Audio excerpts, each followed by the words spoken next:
నమస్తే, welcome to four sides TV. IPL 2024లో Chennai Super Kings కథ ముగిసిన విషయం తెలిసిందే. ఇటీవల బెంగళూరుతో జరిగిన కీలక మ్యాచ్లో ఓడి ప్లే ఆఫ్స్కు అర్హత సాధించలేకపోయింది. దీంతో చెన్నై మాజీ కెప్టెన్ ఎంఎస్ ధోని రిటైర్మెంట్పై మరోసారి ఊహాగానాలు ఊపందుకున్నాయి. బెంగళూరుతో జరిగిన మ్యాచే చివరిదని, ధోనీని మళ్లీ మైదానంలో చూడలేమని సోషల్ మీడియాలో ప్రచారం జరుగుతోంది. ఈ నేపథ్యంలోనే ఓ వార్త బయటకొచ్చింది. తొడకండర గాయంతో బాధపడుతున్న ధోని శస్త్రచికిత్స కోసం త్వరలో లండన్ వెళ్లాలని ప్లాన్ చేస్తున్నాడని సీఎస్కే వర్గాలు తెలిపాయి. తొడకండర గాయంతో బాధపడుతున్న ధోని శస్త్రచికిత్స కోసం త్వరలో లండన్ వెళ్లాలని ప్లాన్ చేస్తున్నాడని సీఎస్కే వర్గాలు తెలిపాయి.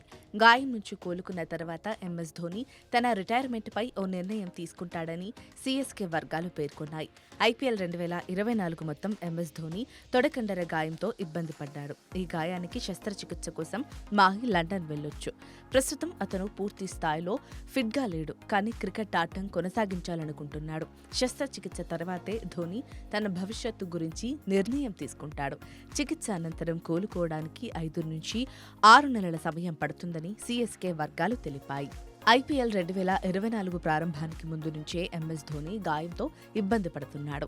వికెట్ కీపర్ డేవిడ్ కాన్వే కూడా గాయం బారిన పట్టంతో ధోని కీపర్గా మైదానంలోకి దిగక తప్పలేదు. గాయానికి మందులు వాడుతుండటంతోనే వీలైనంత తక్కువ పరిగెత్తేలా జాగ్రత్తలు తీసుకున్నాడు. నిజానికి డాక్టర్లు విశ్రాంతి తీసుకోమని సూచించిన జట్టులోని కీలక ఆటగాళ్లు గాయాలతో వైదొలగడంతో ఆడక తప్పలేదు. గత ఐపీఎల్లో మోకాలి గాయంతోనే ఆడిన ధోని జట్టుకు టైటిల్ అందించాడు. మోకాలి గాయం పూర్తిగా నయమైన కండర గాయం మాత్రం ఇబ్బంది పెడుతోంది.